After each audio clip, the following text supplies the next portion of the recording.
Okay, so let's go ahead today and title your notes, and they're going to be short, quick notes. Today is chapter 8, and one of the major, most important parts of chapter 8 is learning how to divide. Nope, not divide, not at all divide. Multiply. Yeah, multiply, fractions. So, what we're going to play with today, we're going to walk through just to kind of make sure those of us who will be kind of crammed this information in before the math test, for those of you who felt like I completely just confused every cell in your brain, we're going to today walk through it a little slower, and then we're going to do some practice problems with it, and then tonight you're going to have a small homework assignment where you're going to continue to kind of work on it. So, the next thing in the chapter that we have to then cover is multiplying mixed numbers. So if you leave 5th grade knowing how to multiply fractions and how to multiply mixed numbers, then you are like 10 steps ahead ready for 6th grade. Because next year in 6th grade, she's going to still teach you how to do this. Okay? So if you already know how to do it, just think how advanced you will be in the next grade level for math, all right? And it feels good to be ahead of the game rather than being somebody who sits there confused and worried that you don't know what's going on, all right? So an example of what I'm kind of referring to with multiplying fractions. So let's just kind of play with, all right, a couple of things we need to know with multiplying fractions. First off, one of the most important things that you have to train your brain to remember is that when you multiply fractions, you do not have to find a common denominator.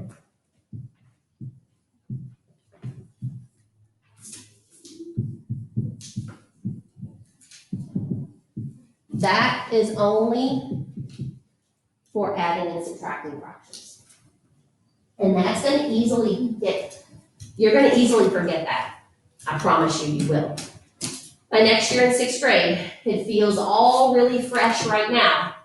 But when you have those summer months off, and I'm sure you're not going to spend your summer playing with fractions. No. So when you have all that time off, and then you come back to school in August and September, and Ms. A. Gary starts you with adding fractions, a lot of you are going to go, do we have to find a common denominator for that? Because you're going to forget. So when you add and subtract fractions, do you have to find a common denominator? Yes. When you add and subtract fractions, you do. When you multiply or divide fractions, do you? No. It's the reverse.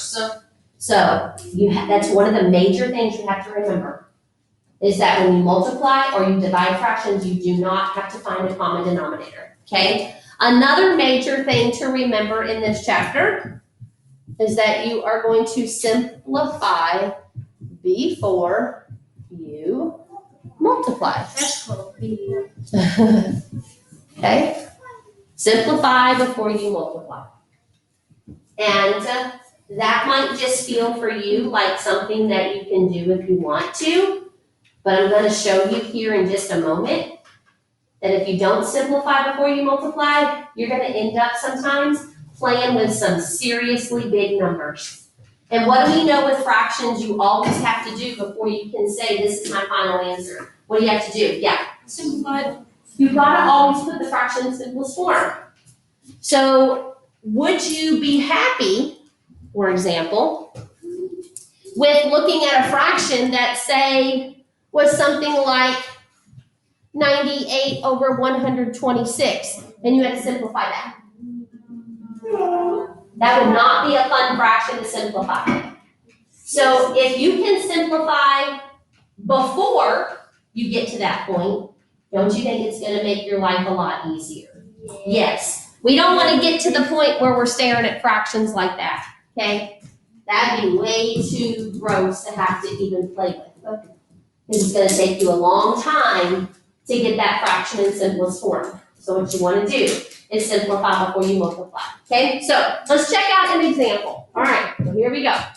Here's our example problem that we're gonna look at, and we're gonna walk through this one together. Some of you are gonna be like, Miss Malone, I can do that on my own. I don't need you to walk through, so slow with me. But guess what? Miss Malone's doing it anyways. So let's do, I'm gonna find one that's gonna kind of help us to work our brains a little bit. I don't know that I like any of those. Let me come back to this page. God bless you. Okay, I like this one. All right, let's go with this example. So let's say that they give you a fraction like 10 over 21, and they want you to multiply that fraction by 14 over 25. Okay? So if you don't simplify before you multiply, remember with multiplying fractions, you do not have to find a common denominator. And all you end up doing is just multiplying straight across, right? So if I multiply numbers like 10 times 14 and 21 times 25, is that gonna take me a long time? Yeah. Yes. Am I gonna end up with a really big numerator and a really big denominator? Yes. And do I wanna play with fractions like that? No. So in these kinds of problems, guys, we're not just gonna multiply straight across, but we're gonna do what our little notes told us on the page before, which is there you go. We're going to simplify before we multiply. So that means we have to start looking at the numbers that are opposite of each other or diagonal to each other, okay? So we're going to look at the numbers 10 and 25. And we're going to ask ourselves, do 10 and 25 have a factor in common? Now, for those of you who struggle with this a little bit, I want you to think of all the numbers that you can multiply to get 10 and all the numbers that you can multiply to get 25. What's the greatest common factor that you find that 10 and 25 actually have in common? 5. They have a 5. So what I'm going to do now is take that 5, that greatest common factor that they have in common, and I'm going to divide the 10 and the 25 by that. So watch. I'm going to ask myself, okay, if I divide 10 into 5, what do I have left, everybody? 2. So notice I just turned my 10, which was a pretty big number, into a 2. I just made it a lot smaller. Let's do the same thing with my 25. Since they both share a 5, let's do 25 divided by 5. Because what I do with one number, I have to do the number that's diagonal to it. So if I divided the 10 by a 5, then I have to divide the 25 by a 5 also. So what would 25 divided by 5 be? 5. So now I just made my 25 turn into a 5. Okay, that's a lot easier, wouldn't you agree? Yeah. All right, let's go the other direction, okay? The other direction, I see a 14, and then I see a 21. So I have to think again, what's the greatest common factor? Out of all the factors that I can list for 14, and all the factors I can list for 21, which is the one that's the biggest? That's 7. So I'm going to divide each by a 7. So everybody, what's 14 divided by 7? 2. Man, I just knocked that 14 down to a 2. What's 21 divided by 7? 3. Cool, I just made 21 turn into a 3. So now I have much smaller numbers that I'm playing with. Now am I ready to multiply straight across? Yes. Now I can multiply this red stuff straight across. What is 2 times 2, everybody? 4. And what is 3 times 5? 15. And there's your final answer. Well, that's easy stuff. That's easy stuff. That's multiplying fractions. All right? So, simplify before you multiply is a very important thing to remember. Because will you get to that answer if you don't simplify before you multiply? Yeah. Yeah. I mean, you will. But Lordy, you're going to be playing with a lot of really big numbers, and is there a chance that you're going to mess up here? Yes, 100% yes. Because the bigger the number, the bigger the chance for mess up. So, okay? So, that was me. Yes, ma'am. I was gonna say, what if like the two numbers across from each other, like what if they don't have numbers? Okay, so let's look at one like that. All right, good question. So she wants to know, like, what if you can't simplify anything? Like, it's as low as it can go, all right? So let's check out one of those guys. All right, so let's say, for example, all right, here's one. So I got 1/5 being multiplied by 10/13, okay? So in this example, I do look one direction and I notice that there's nothing that I can do to those numbers, okay? For example, 1 and 13. Can those guys get simplified? No. Whenever you're playing with a 1, you can't get any smaller than a 1 in fraction world. So that can't be simplified. I gotta keep my 1 the way it is, and I gotta keep my 13 the way it is. But let's look the other direction. Can I simplify, Olivia, the other way? Yeah, because 10 and 5 do share a factor. What factor do they share? They do. So I'm going to go ahead and I'm going to simplify each of these by dividing them both by a 5. 10 divided by 5, everybody, is 2. 5 divided by 5 is 1. So notice I couldn't do it one way because they were as low as they could go. Or sometimes they just won't have any factors in common. That will happen sometimes. And you just can't do anything about it, and you got to leave them. But the other direction, though, I could. And now I'm ready to multiply. So this time I have to multiply my 1 times my 2, which is 2, and my 1 times my 13, which is, and there's your final answer. Okay? How do you feel on this? Good? Okay. So, good, did you say? Yes. Kind of good? All right, so let's try one more, okay? But on this one, I'm going to kind of change it a smidgy. Because sometimes instead of them giving you a fraction times a fraction, they're going to give it to you looking a little bit different, okay? So what's that going to look like? Mixed number. That's going to be something, yes, who said this one? Yes. Can you write down a mixed number fraction? We try to solve it and then tell us the right way. Well, mixed numbers we're going to do tomorrow. So we're going to just save that till tomorrow, okay? You do it as a fraction and then solve by yourself. No, we're not going to do the mixed numbers today. I'm going to give you a multiplying a fraction by a whole number though, because you will see that tonight. So a third example is going to be something like this one. Let's do, okay, where is it? All right.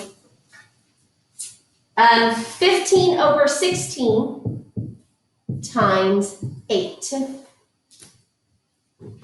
Okay, so what do we have to do if we are looking at multiplying a fraction times a whole number? Now remember, we've got to make things look the same. Okay, we want them to mirror each other. So if on one side I have a fraction, then I need the other side to also be a fraction. Hallie, what am I going to need to do? Good girl. I'm going to have to take the number 8 and I'm going to have to turn it into a fraction. And I can only do that by putting it over a 1, okay? And Hallie, why is it that by putting a 1 under it is okay? Because what? Yeah, it doesn't change its value. If I did anything else to that 8, if I tried to put a 0 under it, if I tried to put a 0 fraction next to it, all of that stuff would have changed its value. The thing that doesn't change it though is putting a 1 under it. So, okay? Because this is still 8 divided by 1. And what's 8 divided by 1, everybody? 8, which is what we started with. Okay? So now, do they mirror each other? Yeah, fraction times a fraction? Yes. Yeah. So now it's set up the way I like it. It's time to simplify before I multiply. So notice how 15 and 1, this direction, can't make anything smaller. It's already got a 1 with it, so that means I can't do anything else, right? So Connor, let's come the other direction, buddy. This direction I have an 8 and a 16. Do you see a factor that 8 and 16 have in common? They do, they have an 8 in common. So what am I going to do with that 8? I'm going to divide both of those numbers by 8. Okay, so I'm gonna cross that 8 out and say, okay, if 8 is a factor of 8, 8 divided by 8 is 8 divided by 8 is 1. So that's going to turn into a 1. Let's come down here and divide this one by an 8 also. What am I left with? 2. Good. Okay. Do you see where we got that? Yeah. Yeah. And we can't do anything with 15 and 1 because they don't have any common factors, right? The only thing they have in common is a 1. And if I divided each of those by a 1, would it change anything? No. So I'm just going to stop there and say we're done. Okay. So let's now multiply straight across, Connor. 15 times 1 equals what, bud? 15. And then 2 times 1 equals? 2. Okay, now here's the problem though. Check out our answer. Connor, what kind of an answer did you get there? What's 15 over 2? What kind of a fraction is that? What do we call that? When the top number is bigger than the bottom number. Starts with an I. There you go. It's an improper fraction. So how do I simplify an improper fraction? What does it turn into when it's all simplified? I do. I have to divide them, okay? And I want you to understand why it turned into an improper fraction in my answer zone. Because what did I do to the 8? What happened to 8 when I put a 1 under it? It's what? It's an improper fraction. So if I have an improper fraction inside the problem, am I going to get an improper fraction in the answer? Yes. Okay. So now, as Connor Lettieri said, we have to simplify this thing using division. So we're going to flip the thing on its side, and we're going to say, okay, 15 divided by 2.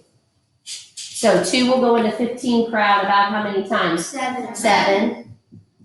I'm left with? 1 over 2. So your answer becomes 7 1/2. Okay, so let's see if you can do some. So what I'm going to do is I'm going to throw you 3 problems, and I'm going to give you about 5 minutes to solve those 3 problems, okay? That's kind of a long period of time. I don't think it's going to take some of you 5 minutes, but I've walked through 3 different examples for you guys, and I'm going to see if you can do this without me like holding your hand through the whole thing, okay? I want to see if you can do it without my help, all right? So we're going to call this page your turn, all right? All right, so problem number 1 on the your turn page is going to be, we'll start with one that's not too terribly tough, okay? And find that answer. I'm going to turn up the difficulty a little bit as we move through these, though. Ooh.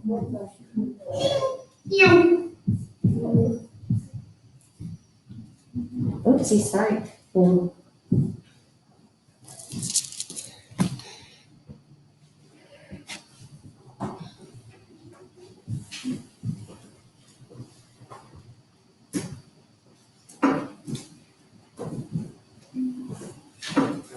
It's a little challenging for us.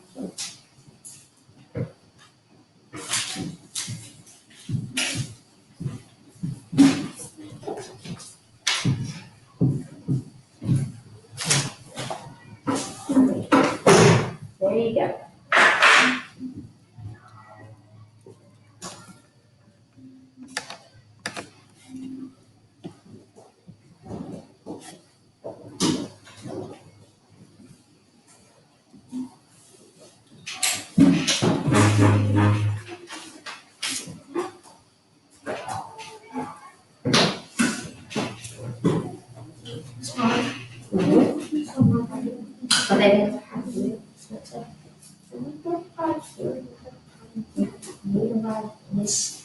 Okay.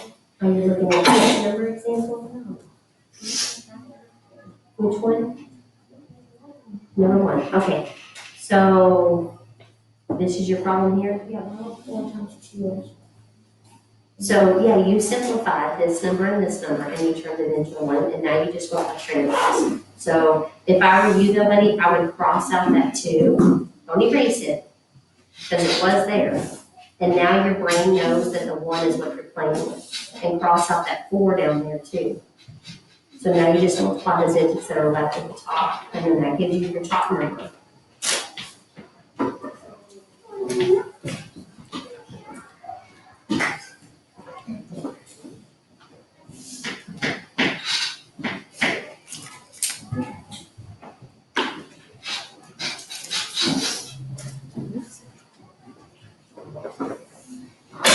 Can you?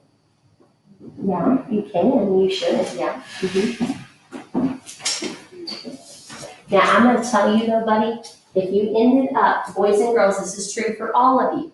If you end up with an answer, and the answer is asking you to simplify, then you probably didn't simplify the best way inside the problem. Okay? It really doesn't matter. You can get to the answer either way. But you just want to try to simplify the numbers in the problem so that you don't have to simplify in the answer. Okay? But if you get faced with a situation where you have to, then you have to simplify the fraction in the answer. You did? Okay.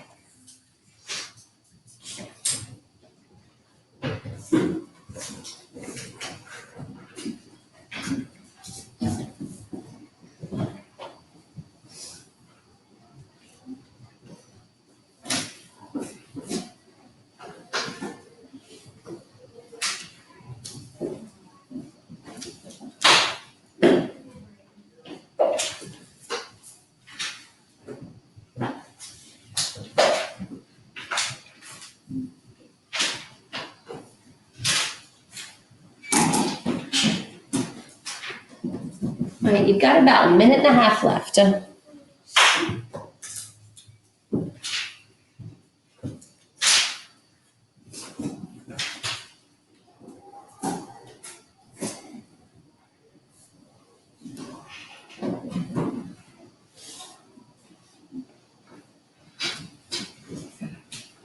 if you're done, check with your neighbor, just don't be too noisy. Check with your neighbor to see if they got something that you got.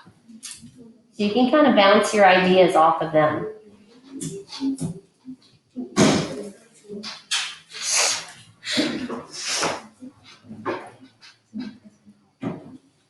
There's always kind of like, it makes you feel good if you feel like somebody next to you got what you got, because then it probably means y'all got it right.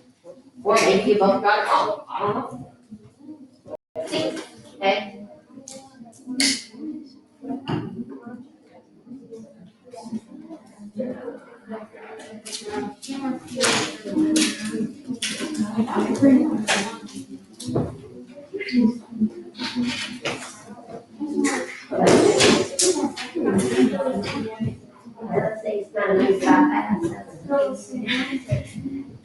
Okay, so are we ready to see how you did? All right. So when I work through these problems, I'm going to work through them, showing you how you should have simplified during the problem. Okay? Because I really hope that if we simplify everything as low as it can go inside the problem, then our answer, unless it's an improper fraction, our answer will be in simplest form. Okay? So let's play with this and see how you did. All right, so problem number 1, who wants to walk through this one? All right, go ahead, Brody. What do you want to do, buddy?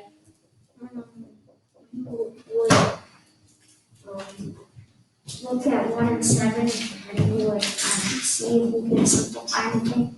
But you can't, because you can't divide it by 1. Good. So then you have to look at the 2 and the 4 and see if you can divide it, okay?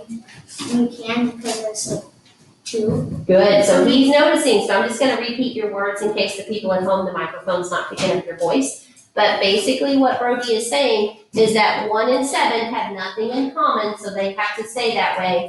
But 2 and 4 do have something in common, and the factor he found that they share is a 2. So what am I going to do now with that 2, Brody? 2 divided by 2.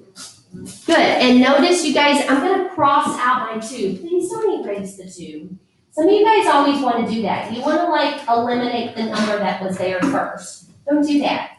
It's important that your brain and my brain, when I'm checking it, knows what the number was that was there first. So all you have to do is cross it out, okay? So if I divide that 2 by a 2, I'm left with a 1. What am I left with down here if I divide the 4 by a 2?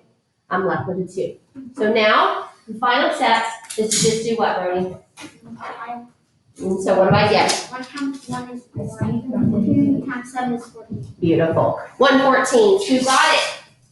Okay, if you didn't get it, find where your error happened, because this is the work that I would want to see. So when I talk about show your work, I want to see your work. This is what I want to see. I want to see where you crossed out digits and turned them into other digits, okay? That's showing your work. So honestly, tonight when you do this assignment, you're going to get here in a minute for homework. You can do all this work on the actual workbook page, because it doesn't take up a lot of space, does it, to do this stuff? So it's not like you have to have an extra work page. So that's kind of nice. All right, what about problem number 2? Somebody who I haven't, Max, we haven't talked yet today. All right, so what am I gonna do, Max? Oh, you're gonna put 25 over fractions, you're gonna do 25 over 1. Beautiful, okay. And you're gonna look at your 25 and 50, so you can simplify that, which you can. They both have 5 that go with them, so you'll do 25 divided by 5, Uh-huh, 15 divided by 5. good. So again, so the people at home heard what you said. We had to turn 25 over, we had to turn 25 into a fraction. So we put it over a 1, because that's always what we can do. And then 25 and 15 have a factor in common, and they have a 5. So he's now simplifying this stuff to make it smaller. So divide each by a 5 and tell me what I'm gonna get. So 25 divided by 5 is 5, Mm-hmm. 15 divided by 5 is 3. Beautiful. And now do what? And you have to multiply. 5 times 2 is 10. Good, And then 1 times 3 is 3. good. And then you have to simplify it Now, Max, why did I end up with an improper fraction as an answer for this problem? because we started with 1. Good, we had 1 in the problem, so we got 1 in the answer. All right, keep us going. So then you do 3 divided by 10. Uh-huh, and I'm not gonna show it the work, so you just kind of tell me. 3 goes into 10 how many times? Goes in 3 times. Okay, and what am I left with? 1. There you go, 3 1/3. Who got it? Good, I cranked the difficulty up on that one, and you still got it. Good work, people. All right, let's check out the final one. All right, Sophia, walk us through this one, okay? So I'm going to simplify it here. I don't know if I use the exact one, but That's okay.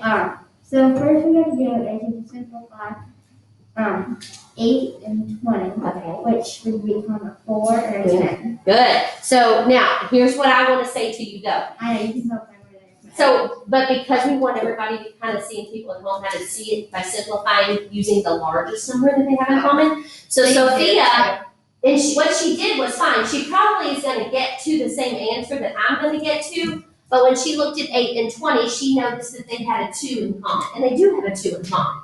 So she chose to divide each of those by a 2. And when she did, her 8 turned into a 4 and her 20 turned into a 10. Who in here did that like Sophia? All right, okay, so that's fine. But there's a factor bigger than 2 that they actually share. Do you know what the largest factor is that they share? The 4. They do. That's the biggest one. So let's use that one. So if I divide this by a 4, what am I left with? It becomes a 2, and Good. then 20 becomes a 5. Beautiful. Okay, let's move the other direction. Okay, so to simplify 27 and 9, 9 would become 3, and 27 would become a 9. Okay, so did you use the largest one though? No, we can go Let's use that one. So the biggest factor is a, 9. so divide So each. 9 become a 1, and then 27 becomes 30. Yeah, the other 3. Okay, so that would be simplifying it in the problem as small as you can. Okay, now there's other things you could have done. Like I said, you could have used a 2, and with the 9 and 27, you could have used a 3. You just would have had to have simplified once you got into your answer area. Okay, but because we simplified it as low as it can right now, we're not going to have to do that in the end. All right, so Sophia. So then it would become 2 times 5 equals 2, Uh-huh. and then 3 times 5 is 15. Yeah. That's the answer. And that's your final answer. Very good. Okay, who got that one? Who is 3 for 3? Nice work, people. Okay. So just as kind of some feedback, do Do you feel like multiplying fractions is easier than adding fractions? Yeah. No. Some people say yes, some people say no. Okay.